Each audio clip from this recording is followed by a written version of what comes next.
welcome to today's video. I hope you're well. If you're new to cryptocurrency and you want to learn more, hit that subscribe button, hit the bell button and press all notifications. While you're there, slap on a like. We're going to talk about XLM versus XRP. What are the differences between them and why are they kind of controversial in the space in terms of its use cases and being in bed with the bank, so to speak. So we're going to talk about that. Also, further things to mention is a very, very good exclusive offer that I'm doing over the course of the summer into my premium channel, into the Crypto Mob. I'm going to go over that in more detail, but the main element of this is learning about XRP versus XLM Stellar Lumens, because there's a lot of misconception in the space and I just kind of want to state it and put it out there. So let's get started.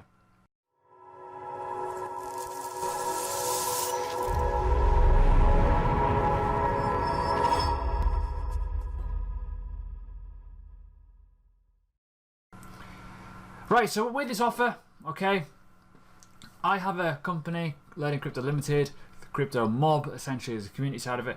We do premium, okay, £10 a month it is, but because I'm nice, you can have it for 99p for the first month to get involved, okay? So what do you get, right? Just to put it out there, just so you know, you get pretty much access to both Telegram groups. So we've got a chat and an announcement channel where we talk about news and other bits and pieces, signals, calls that we are physically playing, and you can see all these on the website in the transparency page.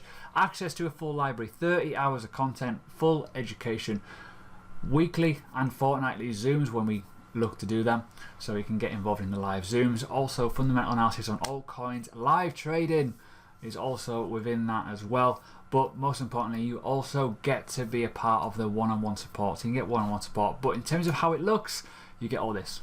So you get all the coins that I've talked about, you get other cool bits and pieces, how to make money, trading, how to use certain tools, indicators, all that good stuff, and most importantly, live Zooms and how to use margin trading. So there you go. Nice and easy, isn't it? So let's get on to with today's topic, okay? Why? Let's talk about some interesting coins, XRP Ripple and Stellar Lumen. So we're going to start with XRP first, okay? So Ripple, its parent private company based in California, is a blockchain infrastructure including XRP, of course, which is a digital currency which has been successful enough to become the third biggest, essentially, okay? Ripple's project, however, is not about its own blockchain and token. The company develops software solutions that banks and remittance services can basically use to eliminate all and most fraction in international transfers. That is a multi-trillion-dollar issue that we have, and Ripple technically aims to solve that, hopefully. It has robust entrepreneurial leadership that seeks aggressive to find strategic partners all over the world. More than 200 banks at the moment in all of the countries are testing or either using the Ripple technology, so that's pretty good. And obviously they're using their XRP token, the cryptocurrency essentially, on average, and technically every week a new bank joins. So that's Ripple. If you've never heard of Ripple, there you go. So let's talk about Stellar Lumen. What is the differences between this one, just to kind of put it out there? Stellar Lumen project is supported by the Stellar Development Foundation, which, unlike Ripple, is a non-profit organization.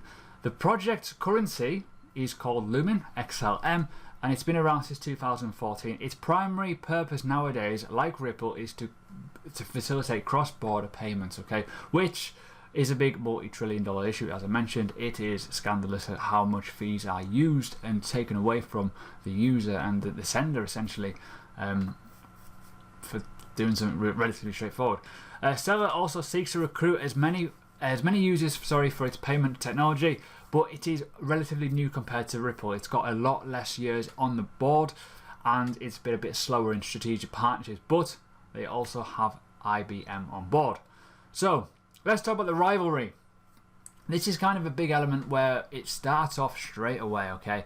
So the rivalry kicked off from the start because of the Stellar Lumen and also co-founder of Ripple, Jed McCaleb. Why? He actually decided to register the non-profit Stellar Development Foundation after forming the parent company of Ripple in 2013. So he is one of the co-founders of Ripple as well as Stellar Lumen, which is pretty crazy. He subsequently stepped aside from his position with Stellar to focus on unquenching desire to bring banking to the unbanked. So the rivalry has already been there. But in terms of rivalry, it's never always a bad thing to have a rival. I think that anyway. Personally, I would rather have a rival. But similarities. Let's look at the similarities with the two of them. Okay. Besides sharing the co-founder, okay, there's apparent reason for competition between both these because they basically do the same thing, in a nutshell. So this is how it kind of works. If you are new to cryptocurrency, this is why we're here. As simple as it is. Send money to other people, peer-to-peer, simple as that. Okay, Mr. A, situated in Europe, wants to send a sum of money to Mr. B, somewhere in Asia. For whatever reason, he might have run out of popcorn. But by the current methods, the only method is actually SWIFT. Using the SWIFT network, it is also very slow, it is very, very expensive, and it kind of doesn't work very well when you include a weekend, like today, even though I am working. The alternative is to use XRP or Stellar Lumen to do the payment. You can also use other cryptocurrencies, but that's not the point of this video. Anyways, this is done by transferring euros through this Ripple or the Stellar platform, which is immediately converted to the token, the cryptocurrency, and then instantly sent over to whatever they want to do. It is done like that, and it is pretty much free. Yay to borderless transactions. It is pretty damn easy. So that is cryptocurrency if you want to know what it all is. Other notable similarities though that you need to be aware of, okay? No mining is allowed. So they do not have mining. They do not work on that consensus. They both provide a near instant and free transaction, which is pretty awesome.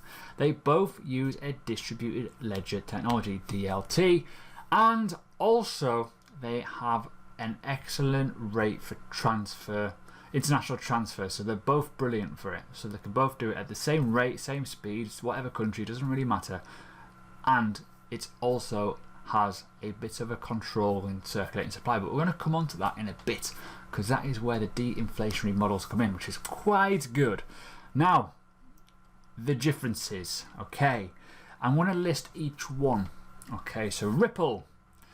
The project aim to provide financial institutions with technology to solve the issues of slow and costly border or cross-border payments. Stellar. The aim to help the unbanked in poorer regions.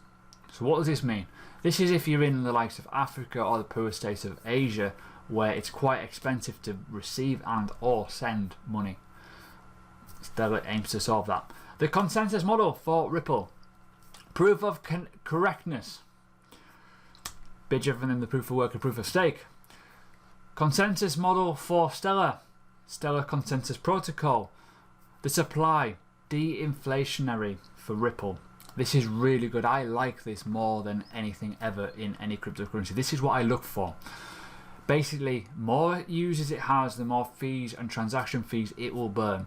So as it goes throughout its cycle and more people use it and more fees are kind of used, the less the supply is going to become. So it's becoming more scarce. It's a really good economic model. It shouldn't go upwards, it should always go down. Again, the same for Stellar. It's got an inflationary model though. It's a bit different. Basically 1% per year. So it's going to increase in its supply. So that isn't good. Personal opinion, if I want to put it out there. Control. XRP is controlled or considered to be centralized. It has a little bit more control by the people who are in charge. Bit of a bad point. Control. Considered to be less centralized. Stellar Lumen is run on a different system where it does have elements in place where it can adjust and it can kind of do its element without the control of people. So that's why it's considered less centralized. But in my honest opinion, they're both very much centralized when you compare it to the likes of Bitcoin, for example. Key partnerships. This is where it gets a bit more interesting in terms of Ripple's kind of dominance over Stellar is UBS, Santander, Bank of England and other partnerships. They've got over 200 partnerships. They've also got SBI and stuff like that, whereas Stellar Lumen doesn't have as many partnerships. The only really notable one is IBM at the moment. Okay, so what do you think? Do you still think that these two are worth investing in? There are some interesting similarities, but this is very, very brief and very, very basic. Kind of understand the differences between both of them. Now, if I was to be perfectly honest with you, I would not be investing hard-earned money into stuff like this at high prices due to their supply. They both have very big supplies, but they both have potential for a really high reward long term. Okay, if these do get adopted by institutions and they are used all the time, look at the likes of Western Union, for example. It does get used a lot, but can you imagine if Western Union used a cryptocurrency token to benefit their system and get more users? It's going to increase a lot of elements of interest. It's also going to increase the use of tokens, which obviously increases trading volume and also price demand, and also in XRP's case, the de-inflationary model, more fees will be used. So there's pros and cons, and like anything, you need to do your research, but don't be like that person who goes onto Twitter and just sees XRP everywhere and people talking about it. Check the facts, and this is very, very basic, brief facts, okay? This is not the full Monty, this is not everything that you need to know about XRP or Stellar. These are just the similarities and why they're a bit different, but they are also very much the same. If you see XRP going to the moon, and it's going up $3-4, for example, in the future, where it could go to that regions again, you can bet your bottom dollar that XLM will be going with it in terms of speed and like kind of growth. They're very, very similar. People are going to go to the alternative, so remember that. They're the two leaders in this space of borderless payments between institutions, between big, massive corporate companies, and to also help the unbanked. So there you go. There's the two comparisons, and I hope you enjoyed it, the layout and stuff like that. It's a bit fiddly, but ultimately I hope you enjoy it. So if you like my content, press the like button, hit the subscribe button, hit that bell notification when you're pressing that subscribe button. It helps a lot. And most importantly, check out my other videos.